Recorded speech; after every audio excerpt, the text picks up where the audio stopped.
Good morning, today we're playing the Pokemon TCG and I want to take a look at the Mega Starmie Mega Froslass deck. This deck has two main attackers. The first one is Mega Starmie EX. It has the Jetting Blow attack for 120 damage to your opponent's active Pokemon, and this attack also does 50 damage to one of your opponent's bench Pokemon. This is great to stop the setup of Dragapult, Marnie's Grimmsnarl, Team Rocket Spidops, Doublade, Alakazam that put a lot of small basic Pokemon onto their boards in their first turn. Then if there's already bigger targets on the board, we're attacking with Mega Froslass EX. The Resentful Refrain attack does 50 damage for each card in your opponent's hand. The Mega Froslass also has the Absolute Snow attack for 150 damage to your opponent's active Pokemon, and your opponent's active Pokemon is also now asleep. I don't think we're going to be using that attack a lot, but it is good to have options. Then because we're playing 4 copies of the Snorunt, we can also play the normal Froslass. Froslass has the ability Freezing Shroud. During Pokemon Checkup, put 1 damage counter on each Pokemon that has an ability, both yours and your opponent. This is a great way to get damage on the board, and we play 2 copies of Munkidori to put the damage right over to your opponent's board. We're playing 2 copies of the Meowth with the Last Ditch Catch ability. Once during your turn, when you play this Pokemon from your hand onto your bench, you may use this ability. Search your deck for a supporter card, review it, and put it into your hand. Then shuffle your deck. This basically allows you to get any supporter out of your deck, and it can really help finishing out the game, for instance, if you need a game-winning boss, or to refresh your hand with a Lillie's Determination. You're playing 1 copy of Wally's Compassion. Heal all damage from one of your Mega Evolution Pokemon EX. If you healed any damage this way, put all energy attached to that Pokemon into your hand. The downside of this card is not that impactful to us because we do only need 1 energy for both the Mega Starmie and the Mega Froslass to be able to hit for good numbers. We're playing 3 copies of Buddy-Buddy Poffin to find our Snorunts and our Staryus. To make setup even easier, we are playing 2 copies of Crispin, which allows us to get 2 basic energy of different types out of our decks and attach one of them to our Pokemon, put the other in our hand. That means that you can set up one of your attackers and a Munkidori in 1 turn. And we're playing the Legacy energy to make up for the fact that our attackers are Mega Pokemon. I actually came across this deck because I was testing my Team Rocket Spidops deck, and I kept losing because Mega Starmie does 50 damage to your opponent's bench Pokemon. The Tarantula that you have to evolve from to get a Spidops only has 50 HP. They can take out 2 of my spiders in 1 turn, and it basically left me without any attacker or any energy on the board, and I thought if you cannot beat them, join them. So I wanted to try this deck too. I think that's enough for the deck overview. Let's start playing some games.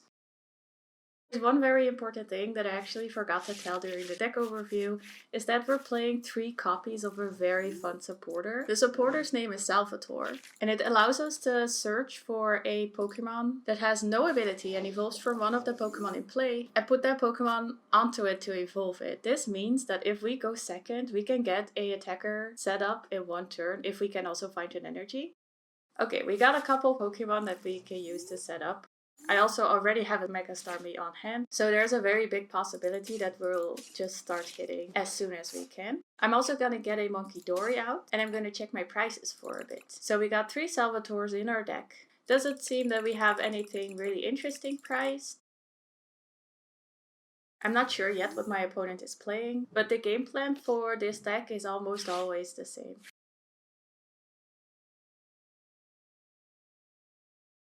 Okay, so we got item locked. I was hoping for Lillie's Determination, that's great. I'm gonna evolve my Staryu to a Mega Starmie, and I'm just gonna hope that our Lillie's is gonna get us the energy that we need. And there it is, we got our energy. I'm gonna attach it for turn. I will evolve one of my Snorunts to a Frosslass, and then I'll start attacking, and I will target one of their Dreepies on the bench. That's our first prize card. If we want to, we can actually use Crispin to boost up our Mega Starmie to be able to use our Nebula Beam attack. It does 210 damage and isn't affected by weakness or resistance. I can use Boss's Order and take out 2 Pokemon in 1 go. So I chose to attack the Direct Cloak on the bench because that's one of their engine that gets them more cards. And since they don't have anything in their hand right now, that would have been really powerful for them. The only thing I'm hoping is that they didn't top deck a Lillie. Ah yeah, they conceded. Well, as you can see, this is the strength of the deck. It takes out the decks that really need some time to set up because you keep punishing them for putting tiny Pokemon into play. Where normally a Badoo could stall them for a couple turns, I now took 3 prizes without them ever having an attacker on the board. Okay, let's try another game. So our game plan again is to go second. I would really like to be able to show you the Salvatore play. Now all we need is a Salvatore, some basics, and an energy. Too bad we have Snorunt in our active. We really want Staryu in our active to start hitting with Starmie as soon as we can. Oh, this is an interesting matchup. We're playing against Alakazam. So it's funny that we play 4 copies of Lillie's Determination in this deck, but we never seem to be able to get it. I'm actually gonna attach an energy, place down Risky Ruins, use my Ultra Ball, get a Meowth, use Meowth's ability to get Salvatore. Are we really gonna be this cheesy? Yes, we are. We're just gonna start hitting without having any backup Pokemon. Just because I want you to show how strong Salvatore really is. Getting rid of this Abra. So normally, ideally, Alakazam already wants to have some Dunsparce down on their bench because they won't be able to attack this turn without a rare candy, and because they already evolved their Abra to a Kadabra, they're not going to be attacking at all this turn. Mega Starmie is absolutely devastating for the Alakazam deck because Abras only have 50 HP. So a Mega Starmie will get rid of it in 1 turn. I think our opponent is a little bit unlucky not being able to find their Dunsparces. They even got a full hand reset with Lillie's Determination and their board still doesn't look super good. Alright, I will set up my Staryu on the bench and attack their Kadabra. So normally if I would play a tournament and I got the chance to find Lillie's Determination or Salvatore with my Meowth on my first turn, I would have probably chosen Lillie's Determination instead because as you can see, I'm reliant on top deck situation again and that's not great for this deck. It was funny to bully them from the first turn on, but now as you can see, we're not doing much. I see that they're playing Mega DNC. That's interesting. They're choosing to play Mega DNC, which takes 30 less damage from attacks, and they also added a Hero's Cape to it, which is a crazy choice. That's so funny. I wish we had a boss's orders because we're almost there for a knockout on the Mega DNC. That would have been so strong. I'm gonna put an extra Staryu on the bench and just attack again. So this is gonna be their first time attacking. They're gonna attack with Mega DNC. So they have to find another energy in order to be able to attack. They might be struggling to find it. Oh, there goes the Lillie's Determination. They are gonna attack for a lot of damage, but it's still not enough to get rid of my Mega Froslass. This is such a wild Alakazam deck. I don't think I've seen it like this before. So I'm 100 damage short to make this happen. I should play Lilies and get a fresh hand. I should get some Snorunts down so that I can potentially make a new Froslass if I want it. I wish I had gotten a water energy because I might have chosen to attack with my Mega Starmie instead, but I'm not going to be able to do that now. This is such a weird matchup.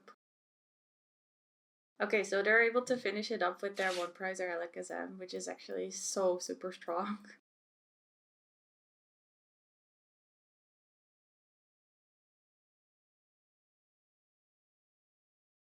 We're just gonna move that over. So if we had a boss's orders, we could have won this.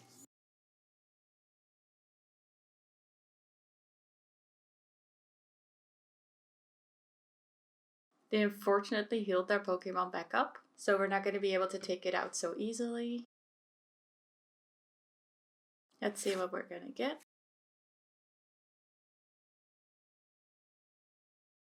We're gonna make one of our Snorunts a Froslass to put some pressure on our opponent. And I will actually retreat my heavily damaged Mega Starmie, so I won't be doing any damage, but I am gonna get some damage on the board. I could just take a prize card. It's not really gonna help me though, so instead I will damage their active Lillie's Clefairy.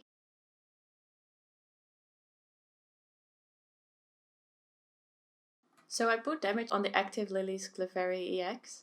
because my Jetting Blow attack only does 120 damage. And now if they leave their Clefairy in the active, which they want to attack, I can actually knock it out on my next turn with the energy that I just got off my energy surge.